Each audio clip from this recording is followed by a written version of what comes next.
ఆడబిడ్డలందరికీ నమస్కారమే. సంక్రాంతి శుభాకాంక్షలు. కాదే ఏమన్నా స్వీట్ తీసుకొస్తారో చేసి ఇంట్లో అని అనుకున్నా ఒట్టి చేతులతో వచ్చినట్టున్నారు. అయితే మంచిది కదా రంగు, వద్దొద్దు కొట్టొద్దు రంగు, అది అలర్జీ అవుతుంది.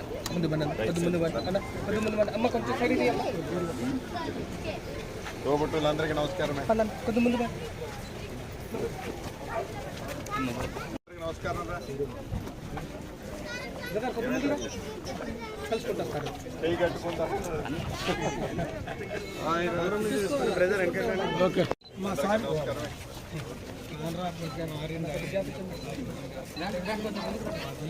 ఆడబిడ్డలకు నమస్కారం. ఏం పెద్దమ్మా సన్న బియ్యం వస్తున్నాయా?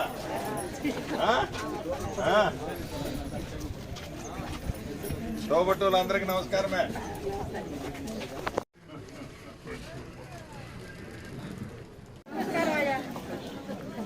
సంతోషమే. దయచేసి అందరూ కూడా కొబ్బరికాయ కొట్టిన తర్వాత యూ షేప్ కి రండి. కొంచెం కొద్దిగా ఒకళ్ళొకళ్ళు నెట్టుకోవద్దు. యూ షేప్ ఉంటే బాగుంటుంది. దయచేసి యూ షేప్ ఉండండి.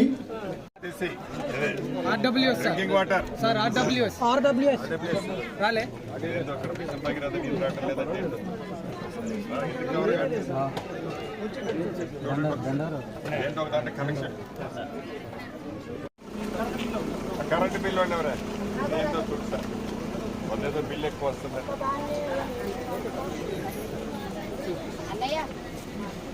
ఏం కావాలి ఇచ్చేటప్పుడు నేను చేపిస్తాను.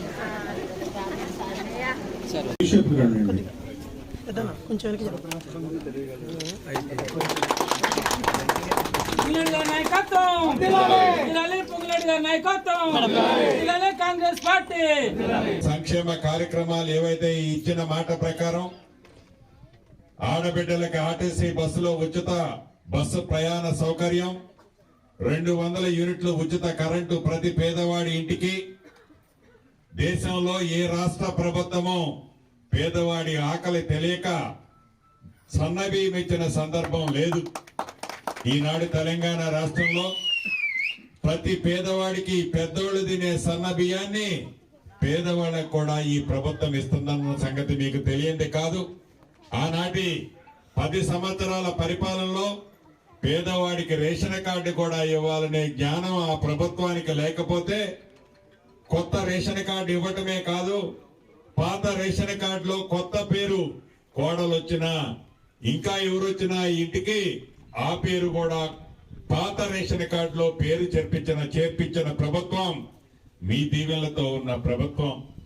10 సంవత్సరాల్లో పేదవాడి కళ ఆత్మ గౌరవంగా చూసుకునే ఒక చిన్న ఇల్లు. నీ ఇల్లు ఏడుందన్నా అని అడుగుతారు. ఏ ఊరు పైన ఎందుకు అడుగుతారంటే ప్రతి ఇంటికి ప్రతి మనిషికి ఒక ఇల్లు అనేది అడ్రస్ ఉంటది. ఆనాటి ప్రభుత్వం ఇల్లు ఇయ్యాలనే జ్ఞానం కూడా లేదు. 10 సంవత్సరాలు పేదోడి కష్టాలు మర్చిపోయింది. ఈ ప్రభుత్వం వచ్చిన మొదటి సంవత్సరంలోనే మొదటి విడత 4.5 లక్షల ఇళ్లు రాష్ట్ర వ్యాప్తంగా ఇచ్చి మన నియోజకవర్గానికి కూడా అన్ని నియోజకవర్గాలకు ఇచ్చినట్టు 3,500 ఇళ్లు ఇచ్చాం. రేపు ఏప్రిల్ నెలలో 2వ విడత ఇళ్లు ఇస్తాం, మళ్ళీ ఇస్తాం. ఈ ఇచ్చింది కాకుండా ఇంకా 3 సార్లు ఎన్నికల్లోపు పేదవాడి ఆత్మ గౌరవానికి చిహ్నంగా ఉన్న ఇందిరమ్మ ఇల్లు ఇచ్చే కార్యక్రమాన్ని చేపట్టి ఏదో ఇల్లు ఇచ్చాం అయిపోయింది అని చేతులు దులుపుకోకుండా కట్టి ఇల్లు ఎవరైతే కట్టుకుంటున్నారో ఫౌండేషన్ లెవెల్ కడితే పేమెంట్ ప్రతి సోమవారం నాడు ఇస్తున్నాం, స్లాబ్ లెవెల్ కడితే మళ్ళీ సోమవారం నాడు ఇస్తున్నాం, స్లాబ్ వేసిన తర్వాత మళ్ళీ ఇస్తున్నాం, గోప్రవేశం అయిన తర్వాత కూడా అన్ని కలిపి 4 విడతల్లో 5 లక్షల రూపాయలు ఉచితంగా పేదవాడికి ఇస్తున్న ప్రభుత్వం మీరు ఎన్నుకున్న ప్రభుత్వం అని మనస్ఫూర్తిగా తెలియజేస్తున్నాను.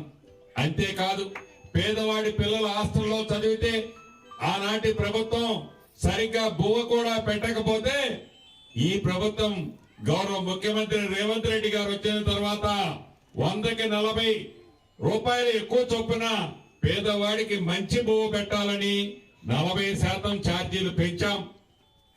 పేదవాడి కొడుకు మంచిగా చదువుకునే విధంగా ఆడపిల్లలకి కాస్మెటిక్ ఛార్జీలు 200% పెంచాం.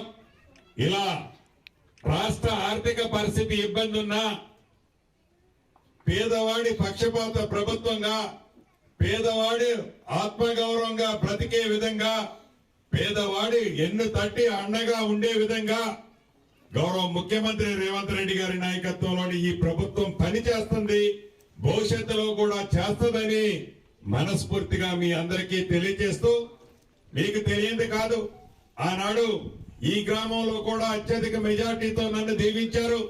రాబోయే ఏ ఎన్నికలు వచ్చినా మీ ప్రేమ, అభిమానం, ఆత్మీయత మరింత చాటుకునే విధంగా మీ దీవెనలు ఉండాలని మనస్ఫూర్తిగా మీ అందరినీ కోరుకుంటూ మీ అందరి దగ్గర సెలవు తీసుకుంటున్నాను. అసలైన తొలి వెలుగు. ఫాలో వాట్సాప్ @తొలి వెలుగు official.